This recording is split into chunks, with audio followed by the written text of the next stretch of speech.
Bismillahirrahmanirrahim. Sambung bacaan buku Perangai Bergantung kepada Diri Sendiri, edisi khas dengan pengenalan oleh Profesor Emeritus Asma Haji Omar. Buku dikarang oleh Pendeta Za'bah sebagai sebuah nasihat kepada masyarakat Melayu.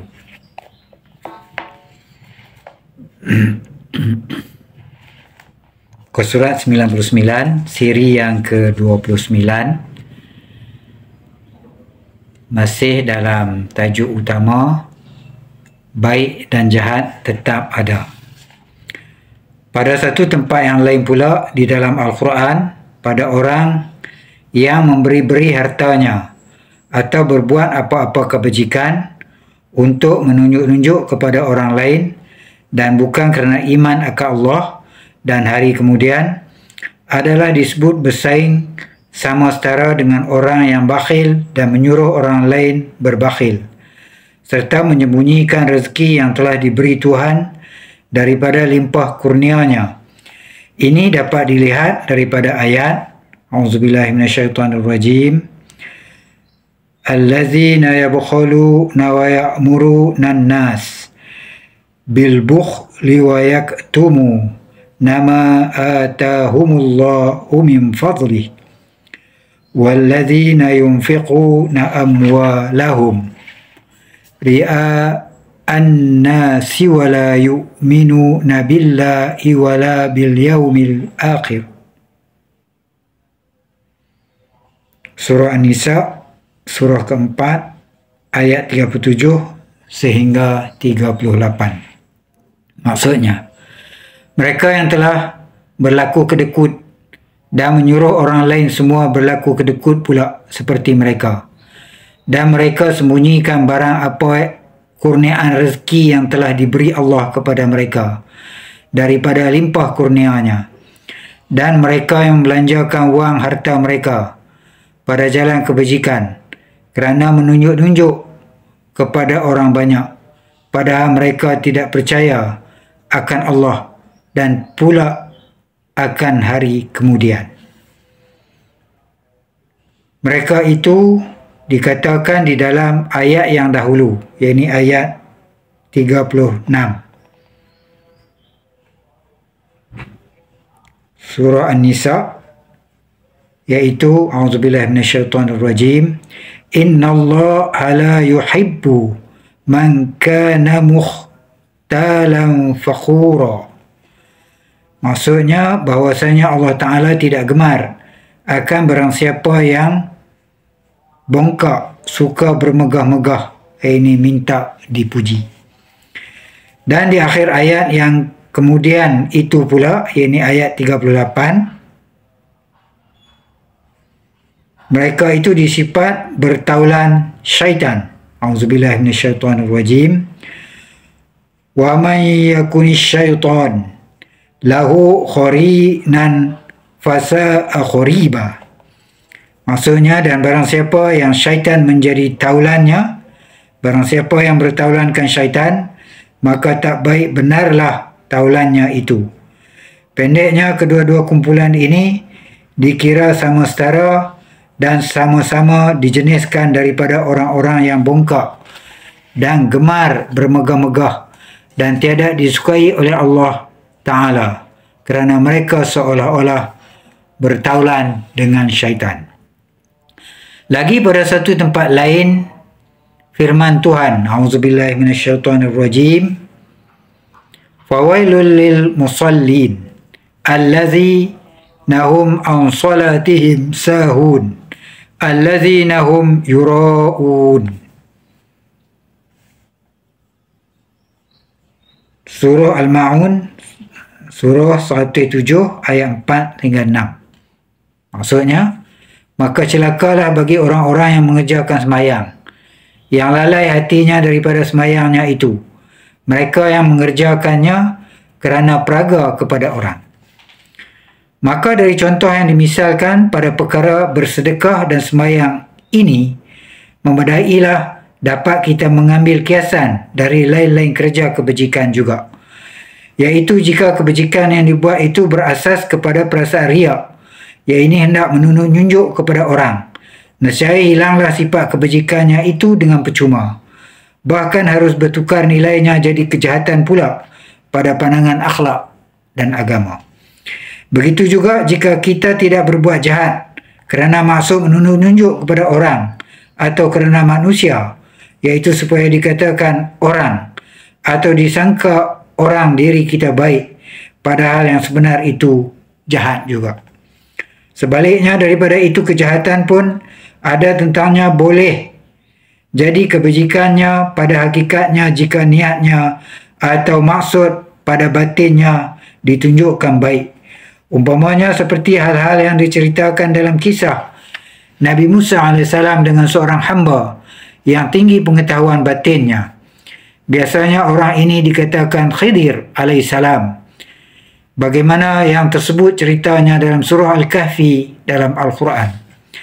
Demikian pula kejahatan boleh jadi kebajikan atau alat bagi mendapat kebajikan jika hasilnya atau buah yang terbit daripadanya pada akhirnya baik. Misalnya seperti peperangan atau seperti doktor membelah orang sakit kerana hendak menyembuhkannya atau menyelamatkan nyawanya.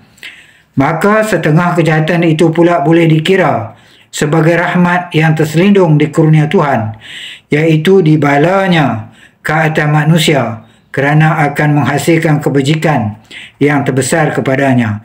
Umpamanya kejahatan rumah terbakar, kematian anak, kalah berperang dan lain-lain sebagai itu. Demikian pula kedatangan berbagai-bagai penjajah barat menjajahi negeri-negeri timur ini, termasuk negeri Tanah Melayu juga, mulai dari kurun yang ke-16. Sekurang-kurangnya kejadian itu ialah balas di atas kesalahan sendiri untuk jadi pengejaran dan penyedaran kepada yang bersalah. Tetapi lebih dari itu ialah juga untuk membuka jalan bagi mencelikkan mata kita sekalian orang-orang timur dari buta dan rabunnya, atau untuk melorongkan sebab-sebab bagi kebangkitan orang-orang timur ini semula daripada jatuhnya yang telah membawa mereka terbenam dalam kejahilan dan kezaliman antara sama sendiri beberapa lamanya sebelum itu. Jika satu penjajah tidak menyempurnakan atau tidak dapat menyempurnakan tujuan-tujuan yang mereka telah didatangkan itu, maka mereka diganti dengan penjajah yang lain. Kemudian apabila telah sempurna tujuan-tujuan yang dimaksudkan daripada kedatangan mereka itu, didorongkan pula sebab-sebab yang lain untuk mengembalikan mereka itu ke tempat asalnya. Demikian lagi kedatangan penakluk Jepun di Timur dan Asia Tenggara beberapa tahun dahulu dengan segala zalim inayah yang dilakukannya dan segala azab sengsara yang telah di sebaliknya. Semuanya itu adalah rahmat dan nikmat yang terselindung dari Tuhan kerana manusia dan negeri-negeri di sebelah sini untuk membuahkan faedah-faedah besar yang kita sekalian telah peroleh sekarang dan sedang kita nikmati hari ini. Maka bagi pihak yang kalah pada mulanya dan pihak yang kalah dan pada akhirnya dalam peperangan ini, kedua-dua mereka itu adalah dapat pengajaran dan pemberi maluan dari kekalahan mereka itu sekurang-kurangnya bagi sementara. Demikian halnya kejahatan menjadi kebaikan atau menjadikan kebaikan. Dan demikianlah hikmah Tuhan sentiasa ada pada segala yang terjadi daripada khudrat dan iradatnya. Kemuncak tajuk kecil, kemuncak baik dalam budi pekerti. Kemuncak tujuan yang cita-cita di dalam segala latihan akhlak dan agama ialah sehingga tiap-tiap seorang sampai perasaannya kepada darjat melihat sebarang apa kerja kebajikan itu sebagai makanan yang sedap, dan melihat sebarang apa-apa kerja kejahatan pula sebagai najis yang meloyakan dan sebagai penyakit yang berbahaya. Jika semua orang dapat dilatih sampai kepada darjah demikian, nescaya tidaklah perlu lagi pasukan polis dan tentera, dan hapuslah segala pergaduhan dan peperangan, dan dapat keamanan dunia yang berkekalan sebagaimana yang sangat dimimpi-mimpikan oleh sekalian orang berakal sekarang ini. Tetapi manusia tetap manusia juga, tabiat kejadiannya mesti tersusun daripada kecenderungan baik dan jahat, daripada sifat penyayang dan pemarah, adil dan inayah, pemurah dan kedekut, jimat dan habur, rajin dan malas, tamak haloba dan sebaliknya, hasad dengki dan sebaliknya, dan lain-lain lagi.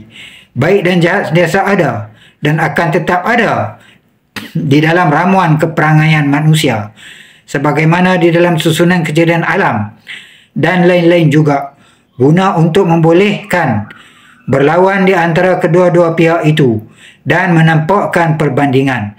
Kalau tidak ada begitu, tidaklah boleh berjalan kemajuan dan kemunduran bagi manusia penduduk dunia ini. Sungguh pun demikian, kita hendaklah mencuba juga seboleh-bolehnya mendapatkan yang baik sahaja, jangan yang jahat. Bahkan mesti menjauhi segala yang jahat seboleh-bolehnya pula, dan sekurang-kurangnya hendaklah mencuba menjauhinya itu dengan segala tenaga dan daya upaya. Dalam satu hadis yang masyhur diriwayatkan oleh Muslim, Imam Ahmad dan beberapa pengatur sunan yang lain, tersebut sabda Nabi yang maksudnya, barang siapa daripada kamu melihat sesuatu yang jahat, maka hendaklah diubahnya kejahatan itu dengan tangannya. Jika ia tiada upaya, maka hendaklah dengan lidahnya. Dan jika itu pun ia tiada upaya juga, maka hendaklah dengan hatinya. Dan itulah yang sekurang-kurangnya iman. Maka pada usaha mencuba atau tidak mencuba berbuat baik dan menjauhi jahat, inilah duduknya kemajuan dan kemunduran budi mulia manusia di dalam dunia. Dan dari situ akan terdapat kejayaannya atau kekecewaannya dunia akhirat. Sekian. Al-Fatihah untuk almarhum Pendeta Za'ba. Al-Fatihah.